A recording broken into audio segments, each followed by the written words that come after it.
All right, I got Grandpa's weeder. Nice wooden handle on here. It's got instructions on the back. It's got Grandpa's weeder on the front. Nice cast iron weeding device and a long pole. I'm 6'2", so pretty good length on this. So pretty simple to use, pretty simple concept. So it's pretty lightweight.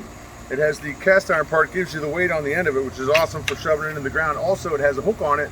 So if you want to hang it up in the garage on your hook, it's easy to store. These things pretty awesome. Let me show you how it works. You find the weed you want to pull. So we got a weed here, we got a weed here. Hard to see when they start, but you just put it over the top of the weed, step on it, lean back, and there it is. Weed removed, roots and all. Look at that. Then you just pull it out and you're good to go. So it leaves a little hole in the ground, so we'll just patch that up. That's to be expected when you're pulling all the roots out with the weed. So step, yep, get it closer to the handle. Yep. Just lean back.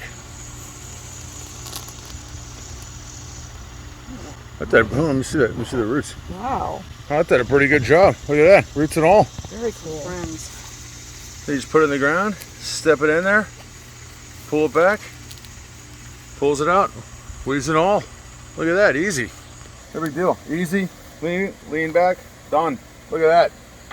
Grandpa's weeder. Super easy to use. Check it out, Grandpa's weeder.